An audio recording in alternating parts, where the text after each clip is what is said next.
Hey, salut tout le monde, c'est Antoine, bienvenue dans cette nouvelle vidéo. Aujourd'hui, on se retrouve pour l'ouverture d'une petite boîte, les dragons de légende, la série complète, voilà. Petite vidéo que j'arrive à faire juste avant de partir en vacances, donc je suis très content de pouvoir vous donner un peu de mes nouvelles. Donc voilà, j'en ai acheté deux petites boîtes comme celle-ci, j'ai eu de la chance, j'ai pu récupérer une display vide au magasin, voilà, j'ai vu qu'il y en avait une de vide. Et du coup, j'ai demandé si je pouvais la récupérer, et je verrai bien du coup... si je la mets dans le décor des prochaines vidéos. Donc plutôt sympa. Alors cette série, elle va plutôt s'adresser aux collectionneurs. Voilà, il n'y a pas de méta à l'intérieur. Il y a quand même pas mal de cartes qui sont très sympathiques. Donc toutes les promotionnelles ici, on va en voir deux aujourd'hui. On va voir le Magicien du Temps et la Harpie. J'ai pu choisir d'ailleurs, et normalement dans les boutiques, vous pouvez un petit peu choisir si quand vous arrivez, il y a du stock. Voilà, j'ai pu choisir ce qui m'intéressait. Donc voilà, alors j'ai choisi celui-là qu'on va ouvrir ensemble et j'ai choisi une boîte avec la Cyber Griffe d'Amarpi qui est franchement magnifique, très très belle secret rare. Donc voilà, je ne l'ai pas encore sorti du blister, je ne sais pas si je la sortirai.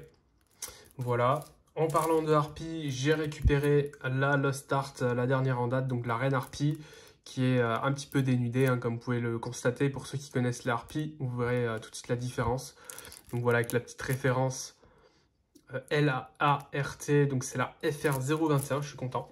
Il y a aussi la Medium qui est dispo, normalement. Voilà, voilà. Et juste pour vous montrer rapidement ma petite collection de Lost Art, tout est sous scellé, hein. Donc voilà, je vous montre pour ceux que ça intéresse, je collectionne les Lost Art. Donc j'ai toutes les premières séries, toute la deuxième série, il m'en manque 3. La numéro 14, 15, 16 au niveau des... Voilà, bon, pour ceux qui connaissent, vous verrez certainement ce qui me manque. Et je suis très content, j'ai réussi à récupérer la Magicienne des Ténèbres qui cote à déjà une vingtaine d'euros. Donc voilà, ça fait quelques jours qu'elle est arrivée sur Car Market. Et donc voilà. Alors, petite vidéo voilà, qui va être assez simple. On s'ouvre ça. On va revenir sur la Dame Harpie après. Pour ceux que ça intéresse, on va lire les faits. Donc voilà, le packaging, bien sûr, très très sympa. Je vous laisse mettre pause hein, si vous voulez lire le descriptif. On va pas prendre trop de temps. Donc, avec le plastique. Voilà. Et un dé. Donc là, j'ai choisi le dé noir. Il est superbe.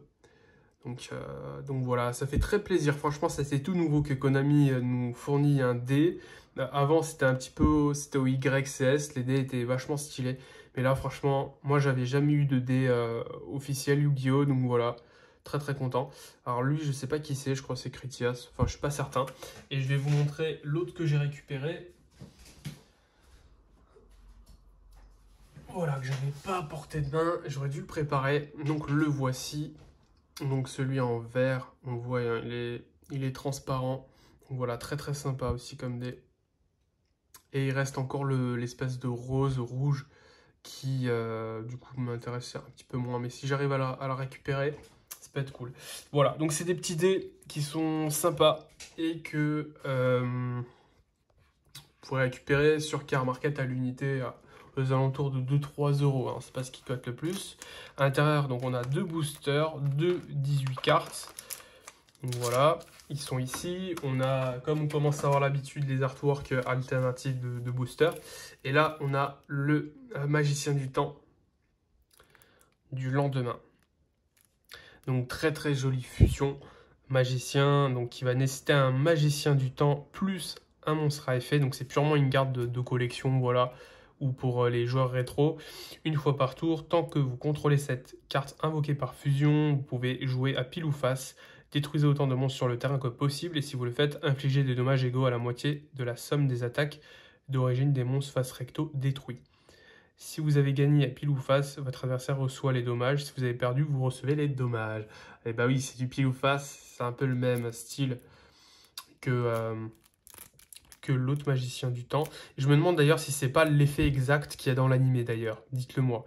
Il me semble que c'est l'effet de l'animé. Donc voilà, très très belle carte. Voilà. Alors on va s'ouvrir sans plus attendre les boosters.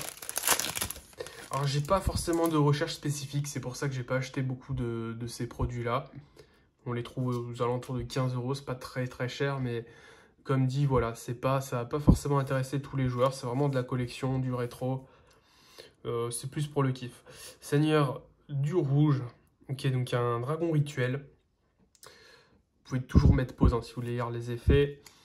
Aile noire Orochi, qui était dans LED3 déjà, bon, on commence un petit peu à le connaître. Voilà, on continue sur les communes. Entrave du double bras magique. Après, voilà, c'est purement des cartes de l'animé, c'est purement du kiff. Gardien Yatos. Étoile filante, avec le joli dragon poussière d'étoile dessus. Si un monstre poussière d'étoile est sur le terrain, ciblez une carte sur le terrain, détruisez la cible. Simple et efficace. Fusion flash, donc en magie jeu rapide. Ok, par fusion, annonce fusion depuis votre extra deck en utilisant des monstres que vous contrôlez comme matériel fusion. On a une phase, détruisez-le. Ah, ça c'est l'inconvénient. Marteau de magie temporelle.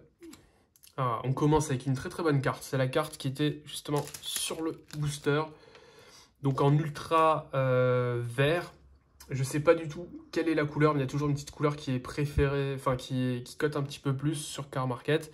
Je pense que c'est la bleue, mais le vert est très joli, ça me va très très bien. Très jolie carte. Donc la magicienne des ténèbres, le dragon chevalier, qui je pense que ça va être une des cartes qui va un petit peu coter. Donc voilà, qui nécessite une magicienne des ténèbres plus un monstre dragon, uniquement invocable par fusion avec les matériels fusion ci-dessus ou avec l'œil de Timée. Et une fois par tour effet rapide, vous pouvez envoyer une carte depuis votre main au cimetière, puis cibler une carte face recto sur le terrain, détruisez la cible. Ok, donc la première ultra qui tombe, très jolie. Noir supersonique. Très belle piège aussi, hein, franchement. Mettez pause, hein, c'est pour elle noire. Donc mettez pause si vous voulez lire l'effet. Et on a le chevalier légendaire Critias. Très joli, en ultra classique, hein, en ultra doré pour le coup. Voilà. Force de mêlée. Mercure l'excursionniste. Rembobinage Toon. Fleur Cardian peint avec cru. On a une comme ça dans Bataille de légende là récemment. Elsifer. La princesse de la prédiction. Et catastrophe du chat noir. Franchement, je suis content d'avoir récupéré cette ultra fusion. Je suis content d'avoir un petit peu choisir aussi les cartes promo qu'il y avait avec. Donc on va finir sur ce dernier booster tranquillement. On lira l'effet de la cyber harpie si ça vous intéresse. Ah, il y a du train, hein. Train express trolley, olé. Je sais pas si elle est jouée dans le train, celle-là. Numéro C106, main rouge de géant. Alors on commence avec l'ultra. Numéro 24, Dracula, le dragon vampirique. Très sympa, très joli.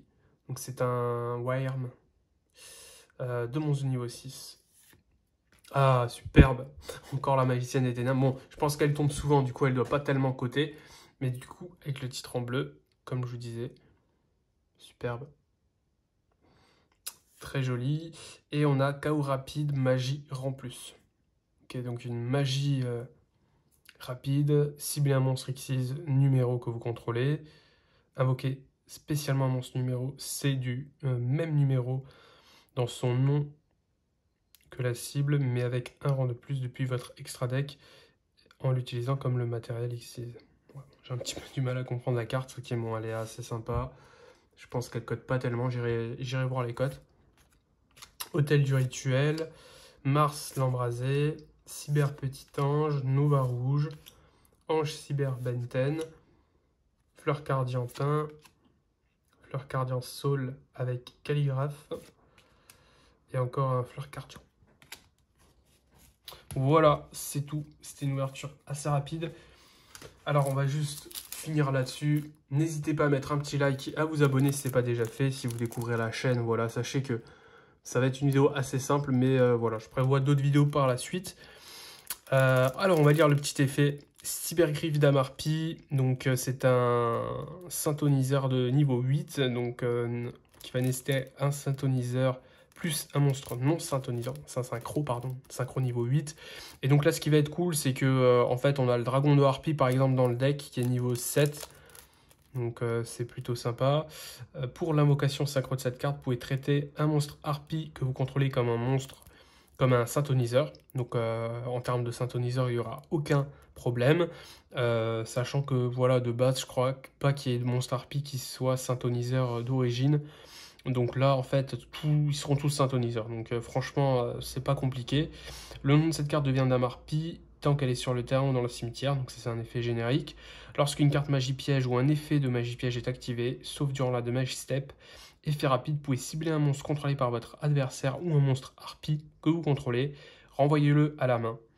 Vous ne pouvez utiliser cet effet de cibler un griffe Dame Harpie qu'une fois par tour. Donc voilà, un effet très très sympa. On renvoie à la main. Donc ça peut être un monstre de l'adversaire très chiant ou un de vos monstres par exemple qui est peut-être ciblé, que vous n'avez pas envie qui est ciblé par justement une des magies pièges en question. Voilà, donc très très jolie carte. Bah, écoutez, j'espère que cette petite vidéo vous a plu. Comme dit, n'hésitez pas à mettre un petit like, à vous abonner et je vous dis à la prochaine pour une nouvelle vidéo. Ciao tout le monde.